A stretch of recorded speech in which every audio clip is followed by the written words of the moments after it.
صبح روز سه‌شنبه در مسکو بر اثر ترکیش مواد منفجر فرمانده قشون حمایت ضد حمله‌های کیمیایی روسیه به هلاکت رسید.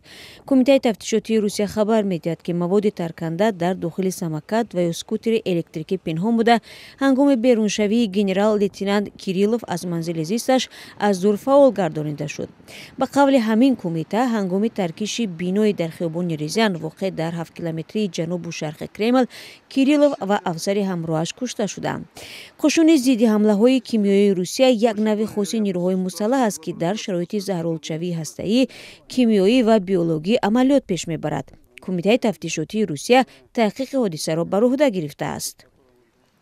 خبرگزاری‌های غربی از قبل منبع‌های برایشان قابل اعتماد در نهادهای امنیتی اوکراین آوردند که مسئولیت حمله بر عهده خدمات امنیتی اوکراین است. روز 16 دکامبر خدمات امنیتی اوکراین ابراز داشت که در جریان تجاوز روسیه به خاک اوکراین نیروی تجاوزگر تحت فرماندهی گنرال لیتنانت کیریلوف کمش 5000 دفعه از سلاح کیمیایی استفاده برده است. خدمات امنیتی اوکراین کیریلوف را شخصا مسئول این عمل نامیده بر مقابل او پرونده جنایی باز کرده است.